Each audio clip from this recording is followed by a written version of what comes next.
నమస్తే, welcome to people TV news bulletin. ముందుగా headlines చూద్దాం. పర్యావరణాన్ని సంరక్షించడం మనందరి బాధ్యత. గవర్నర్ జిష్ణుదేవ్ వర్మ. వైఎస్ షర్మిల ప్రాణాలకు ముప్పు ఉంది. టీడీపీ నేత వర్ల రామయ్య సంచలన వ్యాఖ్యలు. కురుపాం ఏజెన్సీలో ఏనుగుల గుంపు హల్చల్. నేషనల్ హైవే నూతన డివైడర్ పైన 100 ఫినాస్తిన్ మొక్కలు. Municipal commissioner Mohan. సిపిఎం 9వ మహాసభ కార్యక్రమంలో తమ్మినేని వీరభద్రం కీలక ప్రసంగం. పర్యావరణాన్ని సంరక్షించడం మనందరి బాధ్యత అని ప్రతి ఒక్కరూ అభివృద్ధిలో భాగస్వామ్యం కావాలని గవర్నర్ జిష్ణుదేవ్ వర్మ కోరారు. ఖమ్మం కలెక్టరేట్లోని సమావేశ మందిరంలో ఖమ్మం పార్లమెంట్ సభ్యులు Ramasahayam Raghurama Reddy, governor principal secretary Burra Venkatesham, collector Muzammil Khan, police commissioner Sunil Dutt, స్థానిక సంస్థల అదనపు collector doctor P Sreeja, municipal commissioner Abhishek అగస్త్యలతో కలిసి జిల్లా అధికారులు, ప్రముఖులు, కళాకారులు, రచయితలు, క్రీడాకారులతో ముఖాముఖి నిర్వహించారు. ఖమ్మం జిల్లా ప్రాముఖ్య సంస్కృతి, సాంప్రదాయాలు, వివిధ శాఖల ద్వారా అమలు చేస్తున్న అభివృద్ధి సంక్షేమ కార్యక్రమాలు వివరాలను collector Muzammil Khan power point presentation ద్వారా రాష్ట్ర గవర్నర్ కు తెలియజేశారు. ఈ సందర్భంగా గవర్నర్ మాట్లాడుతూ పద్మశ్రీ అవార్డు గ్రహీత వనజీవి రామయ్య అలాగే తాను పర్యావరణవేత్తగా తన కెరియర్ ను ప్రారంభించారని, ప్రకృతి దైవంతో సమానమనే భావన మన అందరిలో ఉండాలని అన్నారు. ధర్మో రక్షితి రక్షితః నినాదం ప్రకారం పర్యావరణాన్ని రక్షించడం మనందరి బాధ్యత అన్నారు. ఖమ్మం జిల్లాలో అభివృద్ధి సంక్షేమ కార్యక్రమాలు అమలు తీరు బాగుందని ప్రశంసించారు. Vanajeevi Ramaya, I think he's the Padma Shri awardee, an environmentalist, and I also started my career as an environmental activist, by the way, and I am very touched to see his dedication to the cause.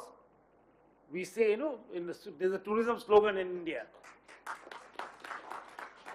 Atiti Deva Bhava, but we should also say Prakriti Deva Bhava. That is also important. And I asked the principal secretary what was written there, because I can't read Tamil, and he told me a very wonderful thing, that it is written that in the environment, you save the environment to save yourself. And we say in Sanskrit, Dharma Rakshata Rakshata. Saving the environment is a part of Dharma. It's the doing the right way. The right path is to save the environment. And we ended with that flood situation. So that makes us more conscious of the environment actually. And how to save devastation, people from devastation and suffering. And I was going through this presentation. It was a very nice presentation. It was very short and to the point. That is most important in a presentation, I think. PowerPoint loses its power if it is too long. It was a nice presentation, and I could see what you're doing in school was very nice. I like that idea of planting nutritional plants in school.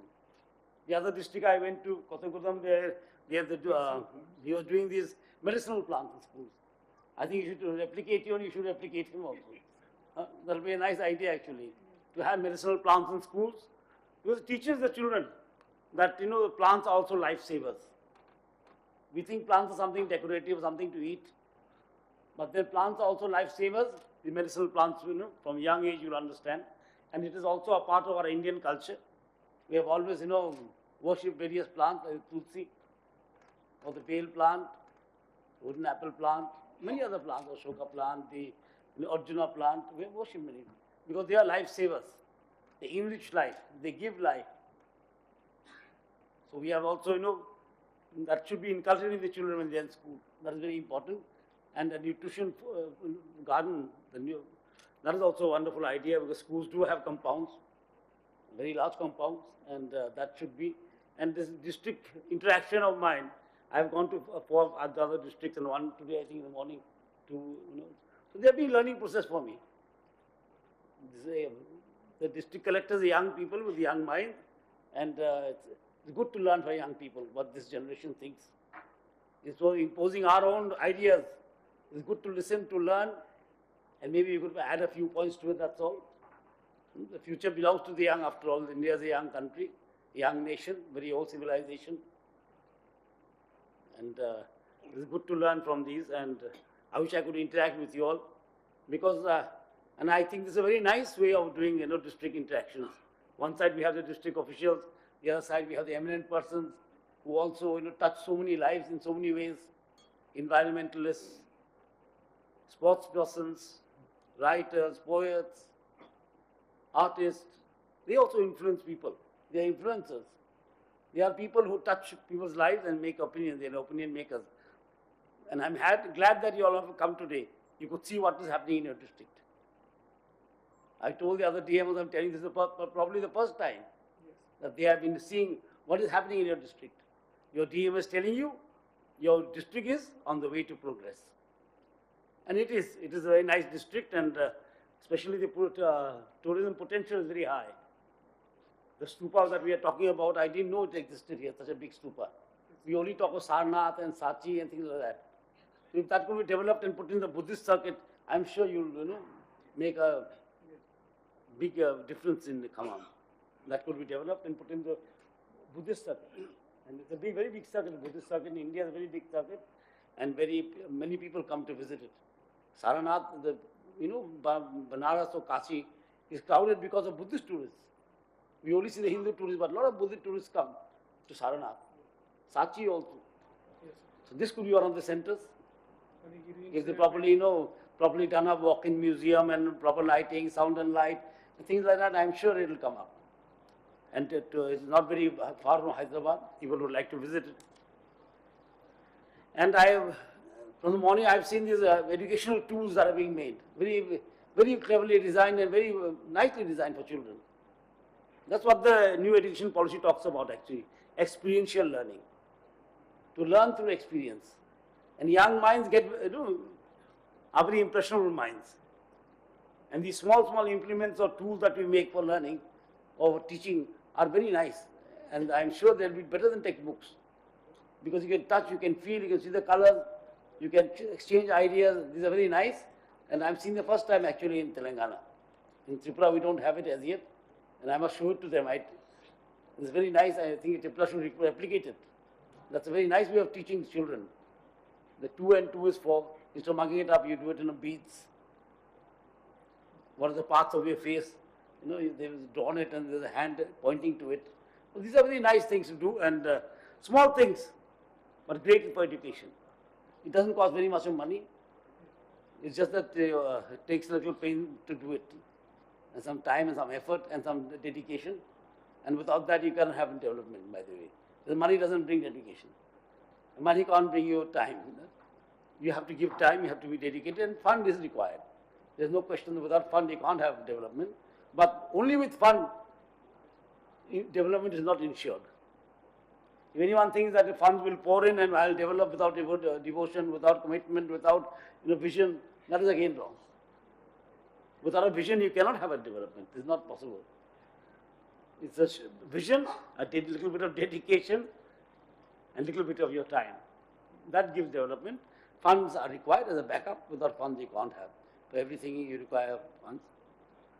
So that is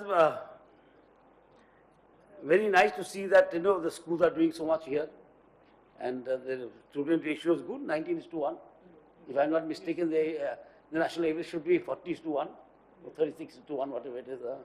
That is the one. But here it is very good. That's good. The ratio is good.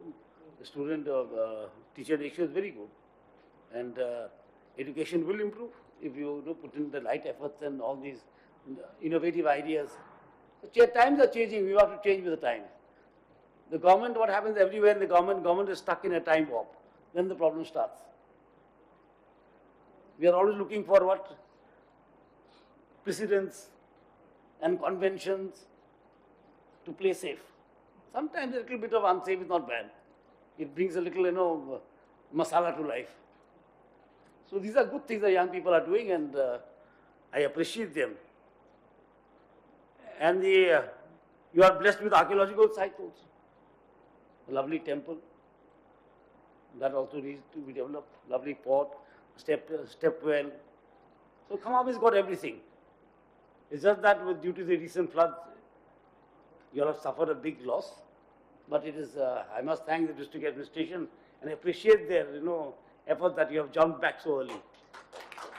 That is also. Being resilient, you cannot stop the rains. There's no way that human being can stop the rains from the heavens, isn't it?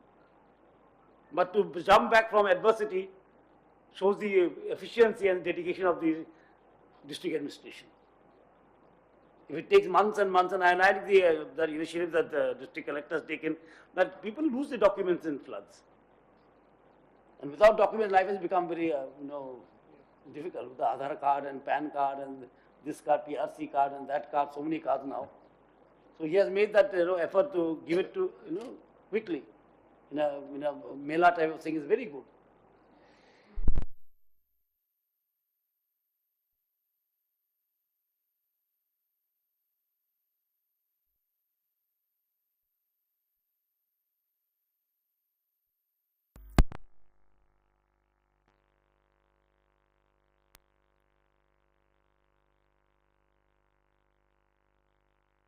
మాజీ CM Jagan నుంచి YS Sharmila ప్రాణాలకు ముప్పుందని TDP polit bureau సభ్యులు ఆ party senior నేత వర్ల రామయ్య సంచలన వ్యాఖ్యలు చేశారు. ఇవాళ ఆయన మీడియాతో మాట్లాడుతూ రాష్ట్రంలో 5 ఏళ్ల పాటు అధికారంలో ఉండి కోట్లు దోచుకున్న జగన్కు ఇంకా ధనదాహం చెల్లారలేదని ఫైర్ అయ్యారు. ఆస్తుల కోసం సొంత చెల్లి షర్మిల జన్మనిచ్చిన తల్లి విషయముపై కోర్టుకెక్కిన మాజీ సీఎంను ఎక్కడైనా చూసామా అని ప్రశ్నించారు. జగన్కు కుటుంబ బాంధవ్యాలు అక్కర్లేదని, కేవలం డబ్బు కోసం ఇంతటి దారుణానికైనా ఒడిగట్టే వ్యక్తి అని ధ్వజమెత్తారు. మొత్తం కుటుంబ వ్యవస్థని ఆయన అగౌరవపరుస్తున్నాడని విమర్శించారు. రాజకీయాల కోసం, ఆస్తుల కోసం తోడబుట్టిన చెల్లిని వీధిన పడేసిన నీచమైన వ్యక్తిత్వం జగన్దని అన్నారు. నాడు రాజకీయాలు, పదవుల కోసం సొంత బాబాయ్ వైఎస్ వివేకానందరెడ్డిని భూమి మీద లేకుండా చేశారని, నేడు రాష్ట్ర కాంగ్రెస్ అధ్యక్షురాలైన వైఎస్ షర్మిలకు అదే వ్యక్తితో ప్రాణాలకు ముప్పు ఉందని వర్ల రామయ్య ఆరోపించారు. మిమ్మల్ని చూచి మీ తల్లిగారు విజయమ్మ గారు మిమ్మల్ని చూచి ఒక స్టేజ్లో భయపడ్డారట, లేపేస్తారేమోనని. ఇది నేనంటున్న మాట కాదు, చాలా పత్రికల్లో కూడా వచ్చినట్టుంది, ఎలక్ట్రానిక్ మీడియాలో వచ్చినట్టుంది. ఇటువంటి వ్యక్తి మీరు మరి ప్రజల్లో ఏమి నచ్చిందో మీలో, ఎందుకు మీకు ముఖ్యమంత్రి పదవి అంటగట్టారు నాకు ఇప్పటికీ అగమ్యం కూడా, నాకు ఇప్పటికీ అర్థం కాదు అసలు. ఇప్పుడు రాష్ట్ర ప్రజలందరికీ అర్థమైంది. ఇప్పుడు మీ అనైతికత గురించి రాష్ట్ర ప్రజలకు అర్థమైంది. మీ కుటుంబ వ్యవస్థను ఏ రకంగా చిన్నాభిన్నం చేశారో రాష్ట్ర ప్రజలందరికీ అర్థమైంది. మీ తల్లి ఒకప్పుడు అనేవాళ్ళు, జగనన్న వదిలిన బాణం షర్మిల, జగనన్న వదిలిన బాణం షర్మిల. కానీ దురదృష్టం, ఆమె వదిలిన బాణం ఇప్పుడు తిరిగి ఆమెకే తాకింది, ఆమెనే కొట్టేసింది.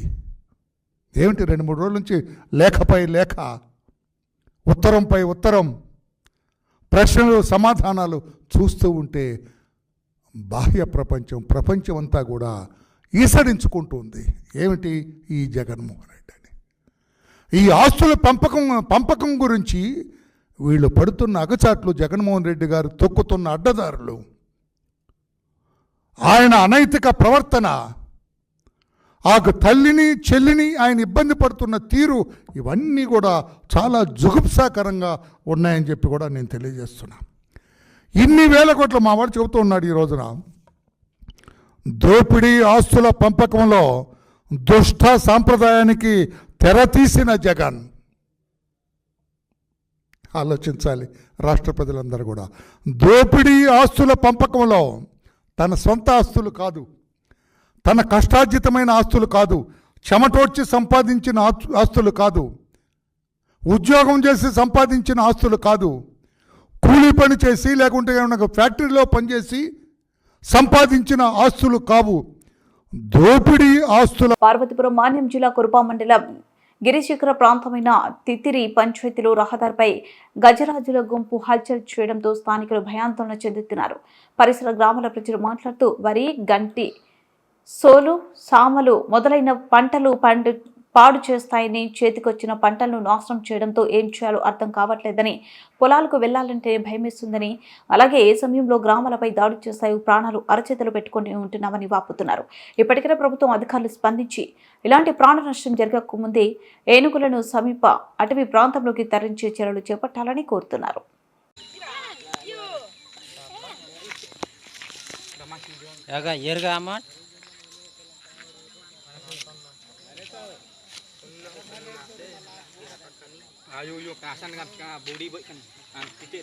Maulah gato baje.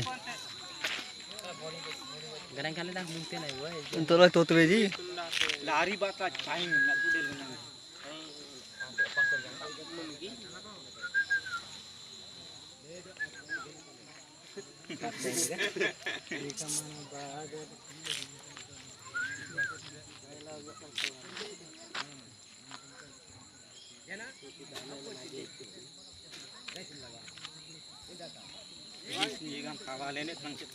Saya gue pamit pelat tadi kan.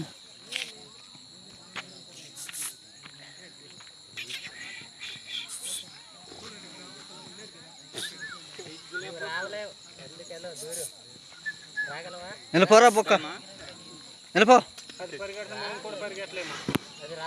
Nelpo. Enak పరిగెత్తలేము.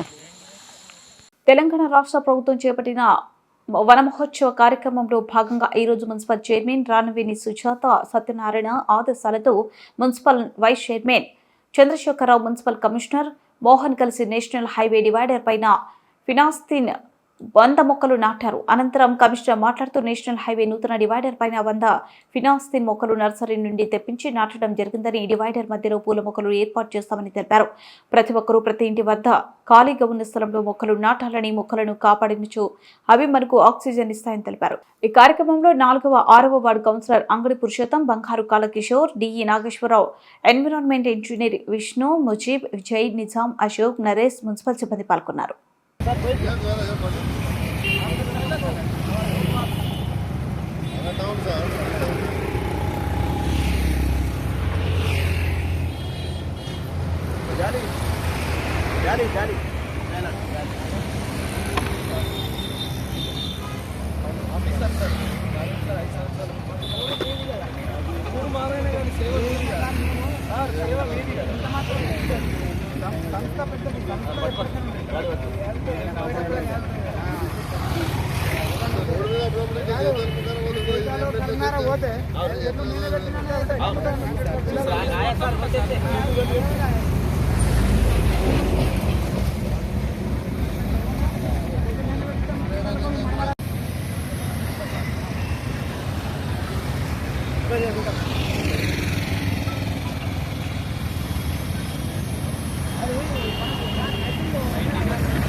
Khammam జిల్లా నేలకొండపల్లి మండలంలోని మోటాపురం గ్రామంలో నిర్వహించిన సిపిఎం 9వ మహాసభ కార్యక్రమానికి ముఖ్య అతిథిగా తమ్మినేని వీరభద్రం హాజరై మాట్లాడుతూ దేశంలో బీజేపీ ప్రభుత్వం కులాల మధ్య మతతత్వాల పేరుతో అనేక విధానాలు అవలంబిస్తూ దేశాన్ని సర్వనాశనం చేస్తున్నారని, రాజ్య స్థాపన పేరుతో ప్రధాని నరేంద్ర మోదీ దేశ సంపద ఆదాని అంబానీకి కార్పొరేట్ శక్తులకు కట్టబెడుతున్నారన్నారు.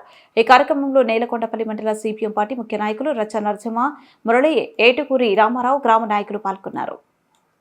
పేర్లతో ఉండొచ్చు, రకరకాల గ్రూపులుగా ఉండొచ్చు, ఒకళ్ళు ప్రభుత్వంలో ఉండొచ్చు, ఇంకొకళ్ళు ప్రతిపక్షంలో ఉండొచ్చు.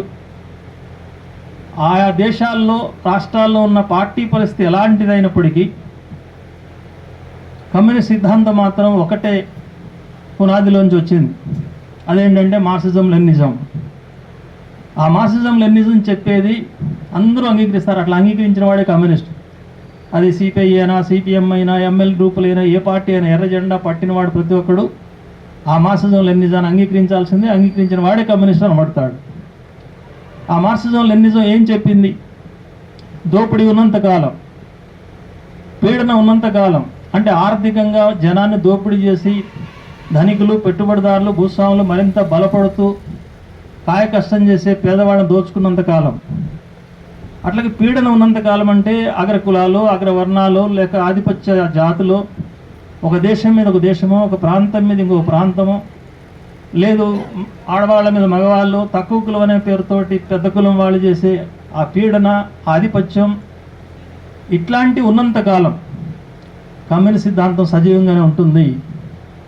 కొంతమంది అనుకోవచ్చు కమ్యూనిస్ట్ పార్టీ వెనకబడ్డప్పుడు, ఓట్లు సరిగ్గా రానప్పుడు, సీట్లు సరిగ్గా రానప్పుడు మన పార్టీ దెబ్బతింటుందేమో అని అనుకునే వాళ్ళు ఉండొచ్చు. పార్టీ ఎప్పుడు అవసరం ఉండదంటే తప్పను, వ్యక్తులు తప్పని కాదు. వ్యక్తి ఎవడైనా సరే ఆ వ్యవస్థలో, బూర్జువా వ్యవస్థలో ఉండే సిస్టమే అది. ఆ సిస్టమ్ ద్వారా పేదరికాన్ని తీసేయటం అనేది అసంభవం, అసాధ్యమైన విషయం. అందుకే వ్యవస్థ మారాలి అని చెప్పే కమ్యూనిస్ట్ సిద్ధాంతం అదే. ఈ రాజ్యాంగం కూడా ఆ రకమైనటువంటి అవకాశం ఇచ్చేదిగా, పేదలందరికీ హక్కులు వచ్చే విధంగా మనం అభివృద్ధి చేసుకోవాల్సిన అవసరం ఉంది. కానీ అదేది చేయకుండా ఈ పరిస్థితి ఇట్లాగే కొనసాగుతోంది. కాబట్టి ఈ మౌలికమైన మార్పు కోసం మనం చేసే కృషి సందర్భంగా ఈ చిన్న చిన్న వాగ్దానాలకు, చిన్న చిన్న భ్రమలకి లోనై ప్రజలు తాత్కాలికంగా వేరే వేరే పార్టీలు ఎంచుకుంటున్నారు. దీనికి తోడు ఆర్థిక భ్రమలతో పాటు గత 10 ఏళ్ళుగా చూస్తే కొత్త ప్రమాదాలు ముందుకు వచ్చినాయి. అక్కడ రాష్ట్రంలో ప్రాంతీయవాదం తీసుకొచ్చి పెట్టారు. ప్రాంతీయవాదం వైపు మొగ్గారు ప్రజలు. తెలంగాణ వస్తే అంతా అయిపోతుందని. దేశం స్థాయిలో మతోన్మాదం తీసుకొచ్చి పెట్టారు. హిందువుల రాజ్యం వస్తుంది, హిందుత్వ స్థాపిస్తుందని చెప్పి మోడీ గారు, బీజేపీ మొదలుపెట్టింది. కానీ ఇది హిందుత్వ రాజ్యం అంటే హిందువుల రాజ్యం అని ఎవరైనా అనుకుంటే పొరపాటు. హిందుత్వ రాజ్యం అంటే అగ్రవర్ణాల రాజ్యం, అదానీల, అంబానీల రాజ్యం, వేల కోట్ల రూపాయల కుబేర్లు, కార్పొరేట్ల యొక్క రాజ్యం తప్ప అది పేదవాళ్ళ రాజ్యం కాదు, హిందువుల రాజ్యం అంతకంటే కాదు. హిందుత్వ రాష్ట్రం అంటే ప్రజాస్వామ్యం లేకుండా నియంతృత్వంగా పరిపాలించే వ్యవస్థ అది. తమకెవరు ఎదురు లేకుండా ప్రతిపక్షాలను బులెటిన్ ముగించే ముందు హెడ్లైన్స్ మరోసారి. పర్యావరణాన్ని సంరక్షించడం మనందరి బాధ్యత, గవర్నర్ జిష్ణుదేవ్ వర్మ. వైఎస్ షర్మిల ప్రాణాలకు ముప్పు ఉంది, టీడీపీ నేత వర్ల రామయ్య సంచలన వ్యాఖ్యలు. కురుపాం ఏజెన్సీలో ఏనుగుల గుంపు హల్చల్. నేషనల్ హైవే నూతన డివైడర్ పైన 100 ఫినాస్తిన్ మొక్కలు, మున్సిపల్ కమిషనర్ మోహన్. సిపిఎం 9వ మహాసభ కార్యక్రమంలో తమ్మినేని వీరభద్రం కీలక ప్రసంగం.